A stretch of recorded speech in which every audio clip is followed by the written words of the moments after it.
In ancient Rome, when an enslaved woman dared to run, it wasn't just rebellion, it was an insult to the entire Roman world. Her punishment came in fire.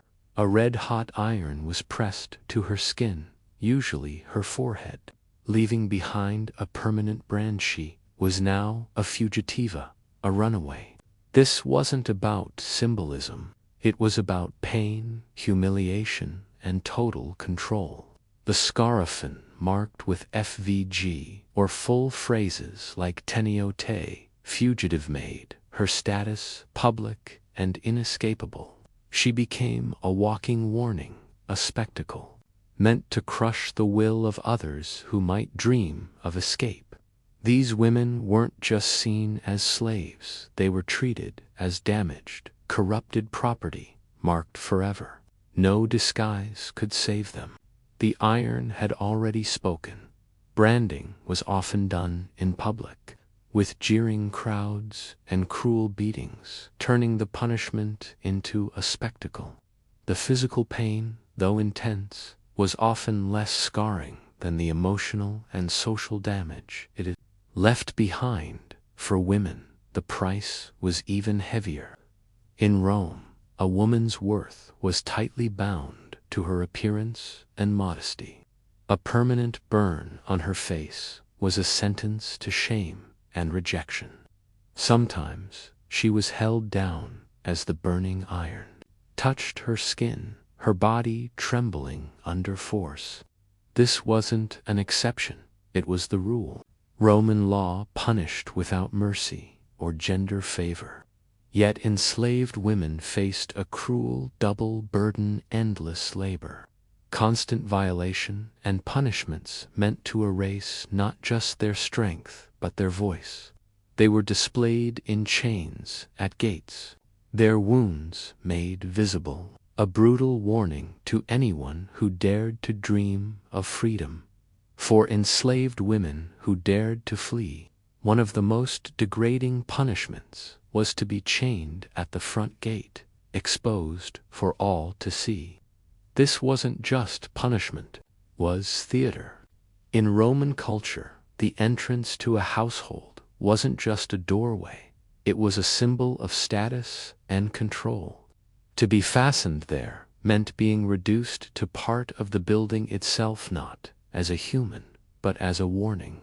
These women became living signposts, shackled with iron restraints, sometimes to a wall or a column, left to stand for hours or even days under the open sky and the judgment of strangers.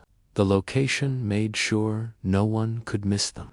The message was brutal and clear: this is what happens when you disobey. For women, the shame ran deeper. Roman ideals of honor tied a woman's dignity to her privacy. Being exposed, restrained, or partially unclothed in public wasn't just punishment, it was a form of psychological assault. The goal wasn't just control, it was humiliation. Many times, these chained women were left without food or water, subjected to hunger and ridicule. Roman plays and satire even joked about it. But for those women, it was anything but a joke. Though mentioned in ancient comedy, these scenes reflected harsh realities. Archaeologists have uncovered iron shackles in Roman homes, proving that such punishments were real and routine. This wasn't a rare act, it was part of everyday life in a world obsessed with control and visibility. In Rome's rigid hierarchy, turning a person into an object at the doorstep of a private home was one of the most crushing forms of degradation. Chaining a woman to a gate wasn't just about stopping her escape, it was about turning her suffering into a public warning. It broke spirits quietly, stripped dignity, and reminded all who saw it that freedom had a cost. But the cruelty didn't stop there. Enslaved women who attempted escape were sometimes forced into the arena as warriors, but as victims. Modern images of gladiators ignore this darker truth. Rome used public executions and staged violence not just to entertain, but to terrify and dominate. These women weren't just punished, they were displayed, destroyed, and forgotten under the roar of a cheering crowd. Enslaved women who escaped and were seen as dangerous or defiant often met a brutal fate in the Roman era, not as fighters, but as sacrifices. They were punished under a legal sentence called damnatio ad bestias, meaning condemnation to the beasts. This sentence was reserved for serious crimes like desertion, theft, rebellion, or trying to flee repeatedly. Since enslaved people were seen as property, not persons, running away was treated as a criminal act that challenged the entire system. Women who ran more than once were often sent to the arena as living warnings. These deaths weren't quick, they were staged for entertainment. The women were sometimes chained and left defenseless as wild animals, leopards, or bears were unleashed. Others were burned alive or forced into myth-themed executions, mimicking legends as they died. Some were even forced to fight one another with barely any weapons, all to satisfy a cheering crowd that saw them as nothing more than a spectacle. They weren't trained like gladiators. Their fate was never meant to be a fight. For enslaved women, death in the arena was designed to be degrading. Their suffering was made into a spectacle, and their bodies were used to entertain. The Roman crowds, numb from so many public killings, often cheered as these women were mocked, stripped, and cast as sacrifices in twisted performances. Their deaths blurred the line between justice and theater. Ancient writers like Suetonius and Cassius Dio occasionally noted the presence of women in the arena, though they often focused on wealthy women or rare female gladiators. Still, official records and legal texts confirm that enslaved women were publicly executed. To the Roman mind, this wasn't just punishment, it was a warning. It reminded everyone watching that enslaved bodies were not their own. To try to escape was to risk not just death, but a death designed to erase identity, dignity, and memory in front of thousands.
These women were turned into living warnings, dazed by pain, then drowned in the cheers of the crowd.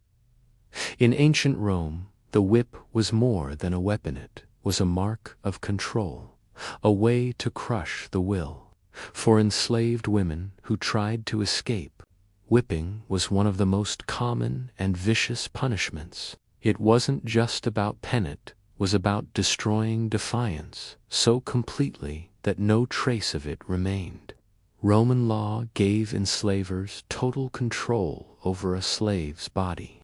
Running away was seen as a serious offense, and whipping often done with a flagrum, a brutal whip with metal or bone tips, was a favored form of revenge. Sometimes it happened behind closed doors.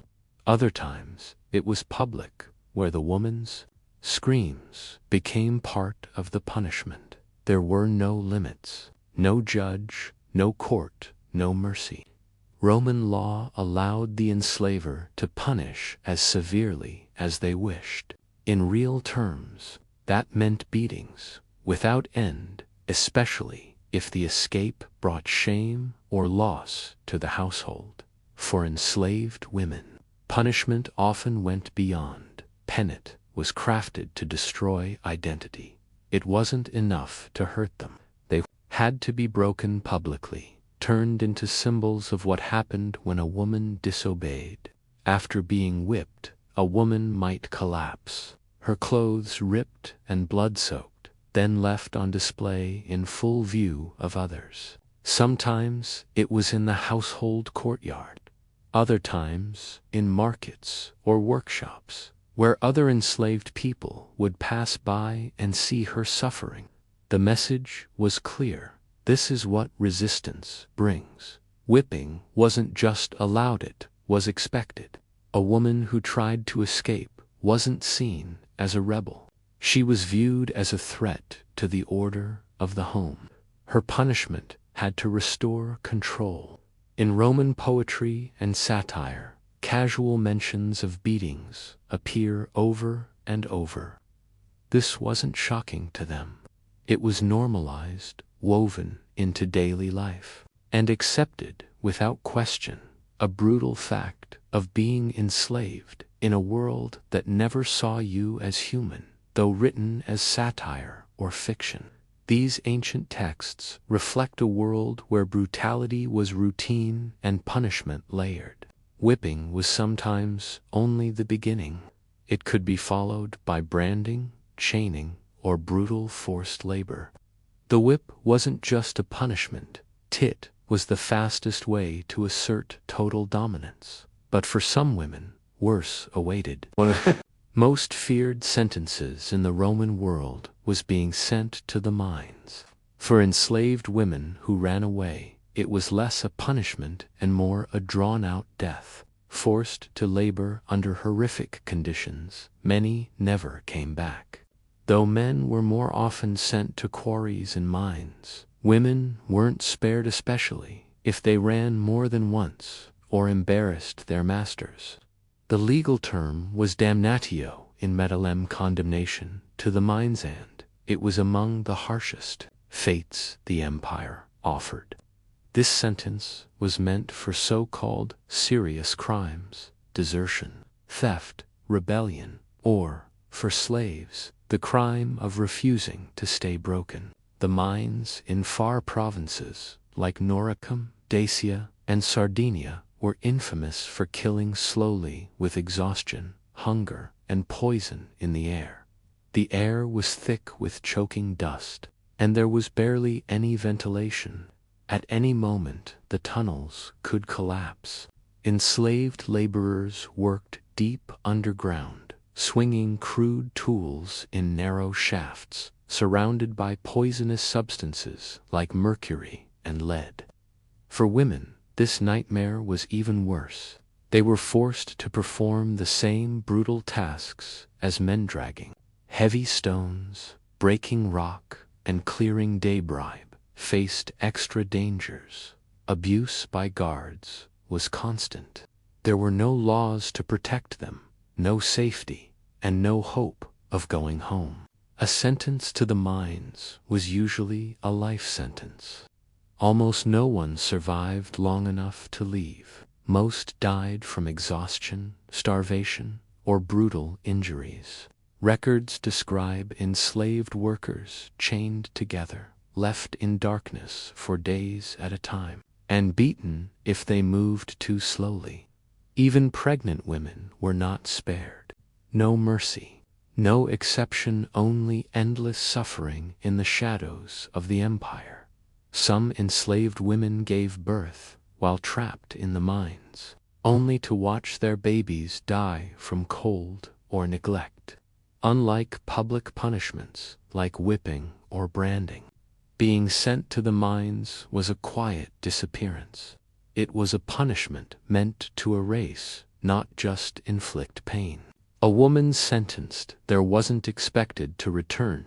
She vanished, her suffering buried underground, out of sight but painfully real. Rome's punishments for runaway women: burned skin, chains at the gate, death in the arena, the lash, or life in the mines reveal an empire built on fear. These acts weren't just control, they were performance, a warning. The pain wasn't private, it was architecture. It held up their idea of order, but history doesn't sleep. It echoes every time power chooses cruelty to silence resistance. Which of these Roman punishments, in your eyes, shows how far rulers will go to crush the will to be free? As the philosopher Seneca once reminded us, they are slaves. No, they are human beings.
Days turned into restless nights as Daniel grappled with the chilling reality that Millbrook's darkness had followed him home.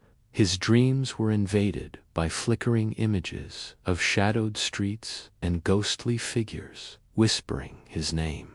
Each morning, the journal's faded ink seemed to bleed into his reality, blurring the lines between past and present.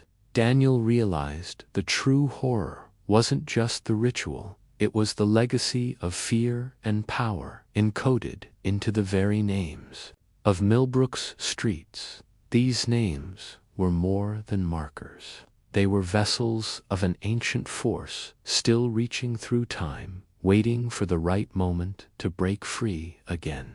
With Dr. Eliot's help, Daniel began piecing together a fragile hope, a way to rewrite the streets' names, to reseal the gate before the darkness could fully manifest. But the price was high, and the deeper they dug, the more they felt the gaze of unseen watchers tightening around them. The shadows were patient, and their hold was far from over. The deeper Daniel and Dr. Eliot delved into Millbrook's sinister past, the more they uncovered about the true cost of tampering with forgotten forces. Thomas Harper's warnings echoed like ghostly echoes through time, a reminder that every erased street name was a stitch in a tapestry of dark magic, holding back horrors unspeakable. As Daniel studied the fragmented map, he realized that to reseal the gate, they would need to restore not just the names, but the very intentions behind them. Each name was a ritual in itself, a binding spell cast in concrete and stone. The stakes were higher than ever. Failure meant unleashing an ancient power capable of unraveling the world. Yet Daniel's resolve grew stronger, fueled by the memory of his great-grandfather's sacrifice and the chilling knowledge that the shadows were closing in. Every shadowy figure lurking on the edges of his vision was a reminder that Millbrook's dark legacy was alive, and that the fight to save reality was just beginning. As Daniel and Dr. Elliot gathered the scattered pieces of Millbrook's past, they discovered disturbing clues about those who had tried and failed to stop the darkness before them. Hidden among Thomas Harper's frantic scribbles were mentions of vanished families, erased from history like ghosts swallowed by the very town they once called home. Whispers spoke of a secret society bound to the Founders' Pact, tasked with maintaining the town's eerie silence and protecting the ritual's power. Daniel felt the weight of centuries pressing down, realizing that Millbrook's true horror wasn't just a place, but a curse passed from generation to generation. Every erased street name was a story of loss, betrayal, and fear, a silent scream echoing through time. The shadows were no longer just watchers. They were active players in a deadly game, and Daniel was their newest piece. To fight them, he would have to understand the full extent of the darkness and be willing to pay the price for salvation. If you're hooked by this dark mystery, don't forget to hit subscribe and share. The shadows of Millbrook won't wait. With every revelation, Daniel's sense of reality frayed further. The journal had become a conduit, not just for knowledge, but for the creeping darkness itself. As if Thomas Harper's fears had seeped through time to warn and, perhaps, to curse. Daniel felt the weight of unseen eyes and whispered threats closing in, his every step shadowed by figures who moved just beyond the edge of vision. Yet, surrender was not an option. The town's fate tanned, perhaps the world's rested on his shoulders. He and Dr. Elliot devised a daring plan to restore the original street names, believing this would reseal the gateway and banish the lurking evil. But as they worked, strange phenomena escalated. Flickering lights, sudden cold spots, and whispers of forgotten languages filled the air. The darkness was fighting back, desperate and cunning. Daniel's heart hammered with the knowledge that the final confrontation was near, and that failure would mean the unraveling of everything he held dear. The night of the ritual's disruption had left scars far deeper than the crumbling ruins of Millbrook. Daniel's nights became battles against unseen forces that crept closer with every sunset. The journal revealed that the street names were more than words. They were ancient seals, etched into reality itself, binding restless spirits and forbidden powers. As Daniel and Dr. Elliot painstakingly restored the names, the air grew thick with tension and the presence of something watching, waiting.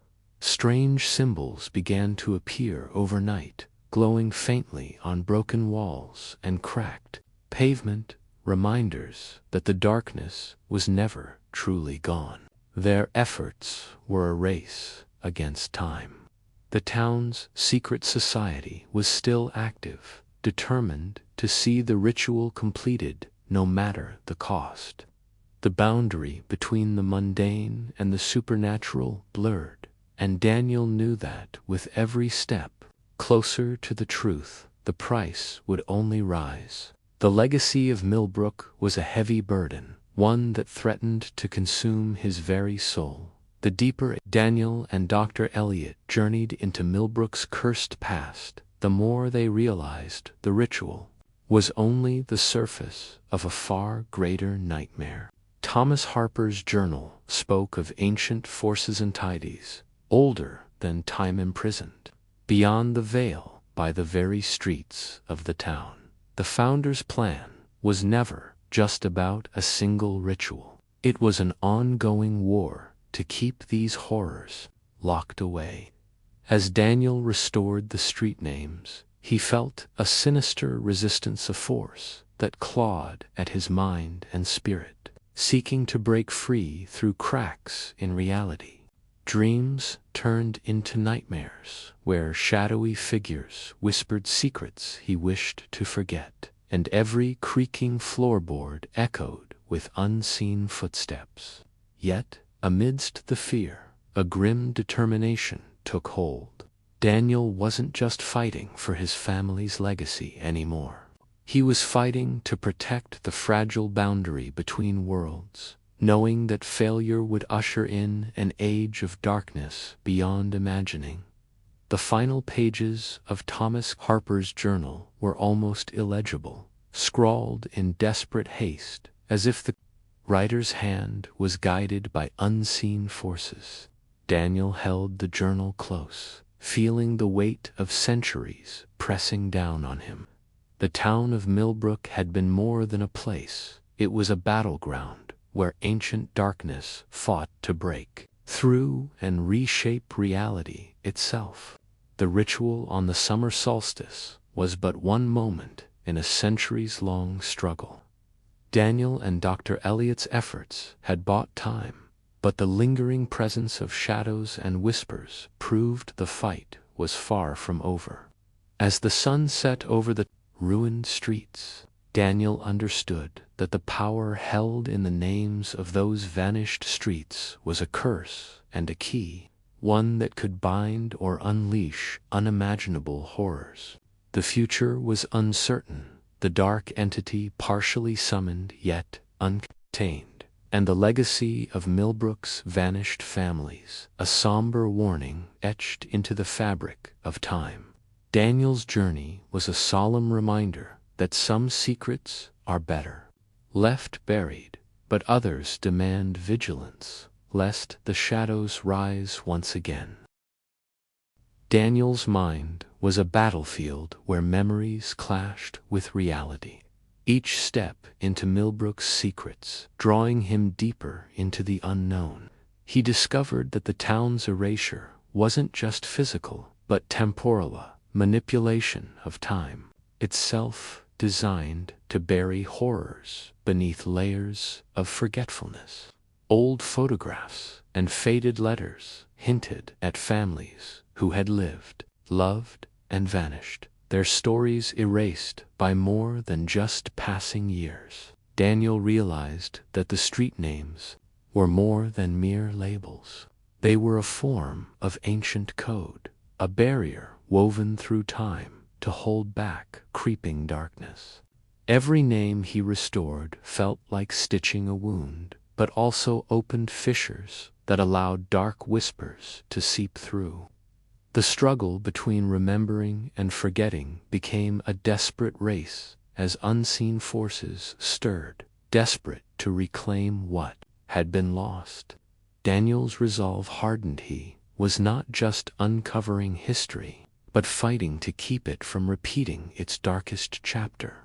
The deeper Daniel journeyed into Millbrook's past, the more he felt the weight of forgotten lives pressing on his soul. He uncovered cryptic diaries from vanished residents, filled with desperate pleas and warnings scrawled in trembling hands. The town was a living nightmare, woven from fear and silence, where each erased street name was a severed thread in a tapestry of horror. Daniel discovered that Millbrook's curse extended beyond the physical realm. It had seeped into the minds and hearts of those who dared remember. Strange dreams haunted him, scenes of dark rituals beneath moonlit skies and shadowy figures calling his name.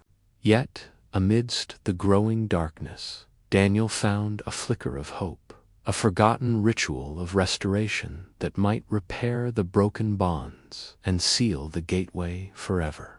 But to succeed, he would have to face not just the town's horrors, but the darkness lurking within himself, as Daniel and Dr. Elliot prepared to perform the ritual of restoration. The air around Millbrook thickened with unnatural stillness. The night seemed to hold its breath, the stars obscured by a creeping fog that swallowed sound and light alike. Their careful work on the street names was interrupted by unsettling occurrences, faint footsteps echoing in empty halls, whispers of forgotten languages carried on the wind, and shadows that shifted just beyond the firelight. Daniel felt the oppressive presence of the town's secret society closing in, guardians of a curse centuries old and fiercely protective of their dark legacy. The ritual was more than a simple restoration. It was a battle of wills, a confrontation with powers ancient and unforgiving. Every word spoken, every name restored, was a step deeper into the unknown. Yet, fueled by determination and the memory of those lost to Millbrook's curse, Daniel pressed on, knowing that the fate of more than just a forgotten town rested on his shoulders. As the ritual unfolded beneath the thick canopy of twisted trees, Daniel could feel the very air tremble with anticipation and dread.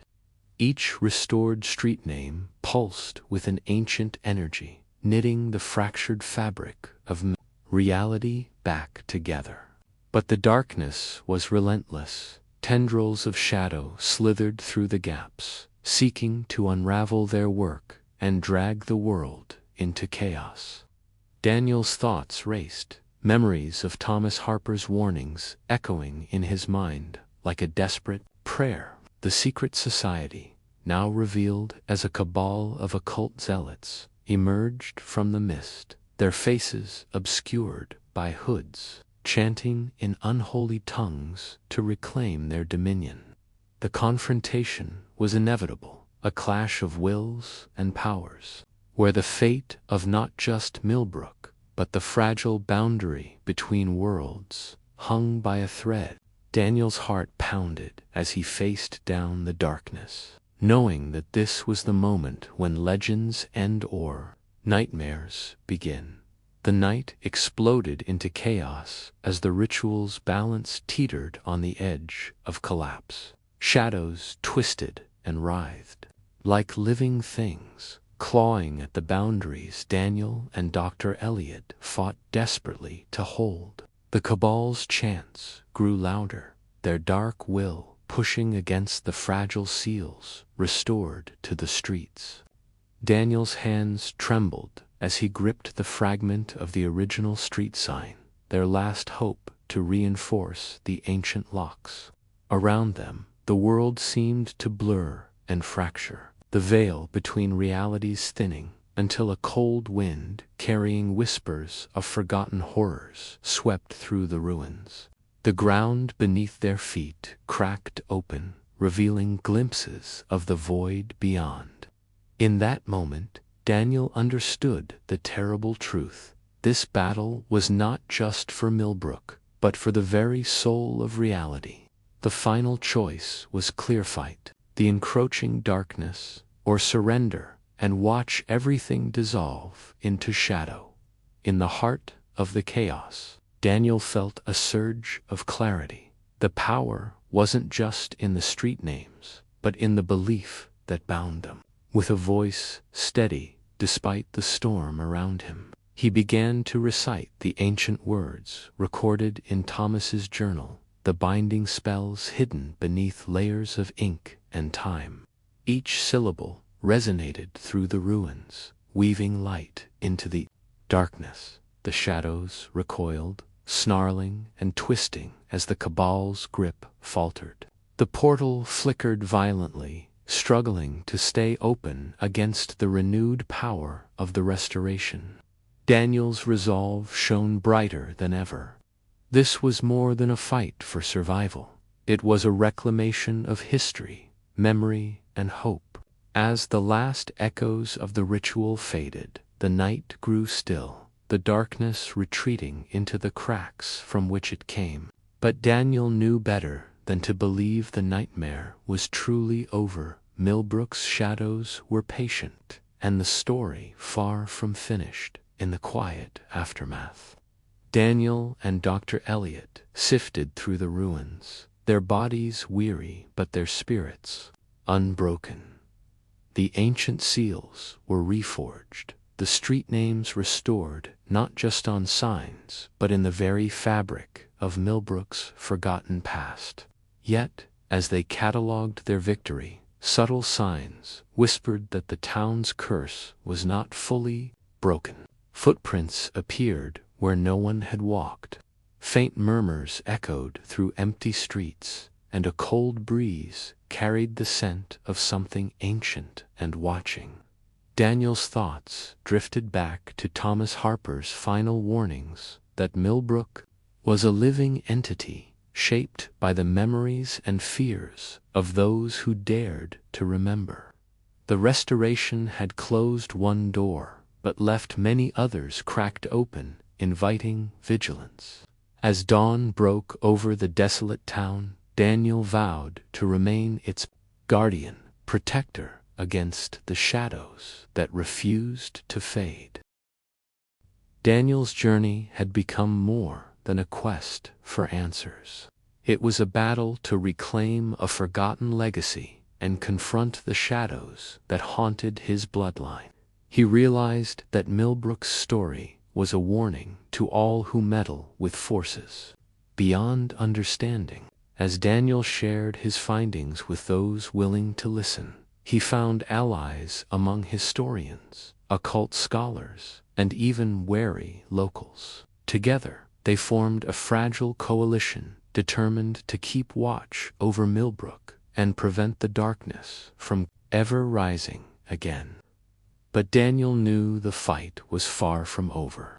The shadows of the past were patient and relentless, and the true test would come when the lines between worlds blurred once more.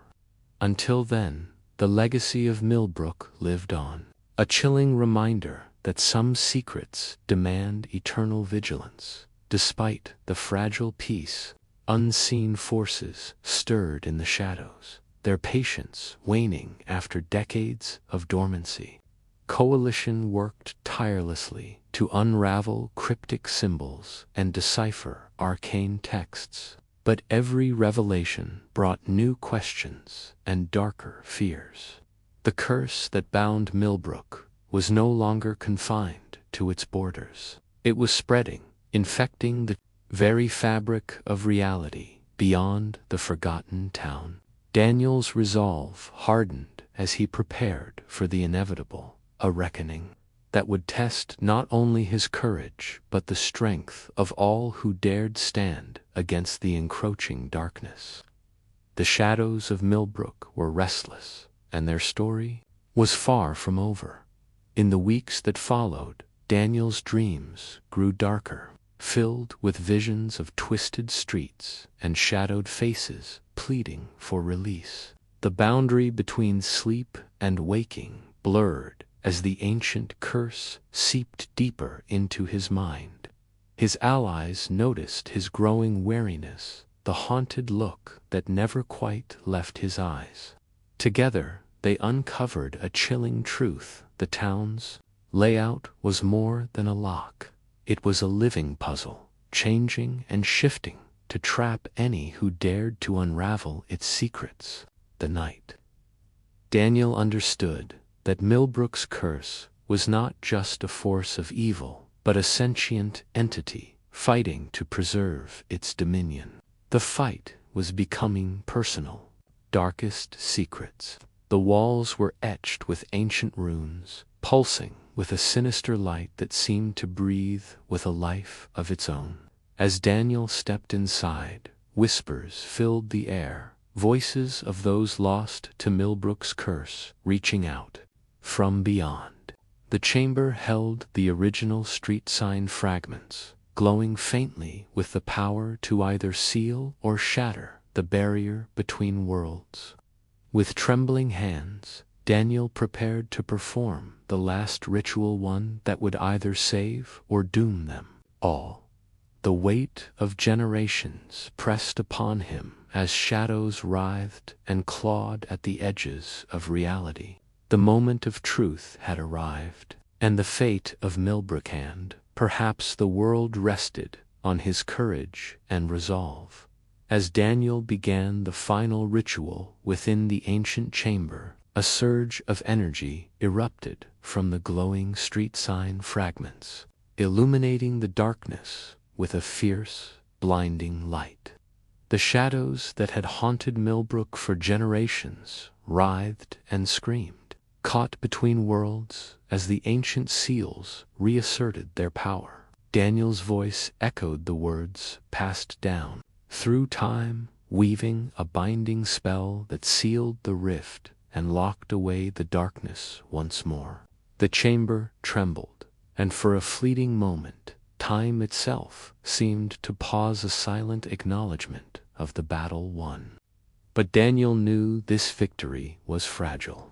The legacy of Millbrook's vanished families and their lost town was a warning, carved into history, a reminder that some doors should never be opened.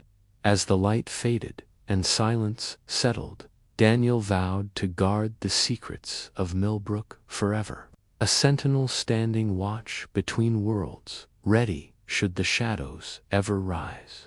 Again, if you're hooked by this dark mystery, don't forget to hit subscribe and share. The shadows of Millbrook won't wait, **.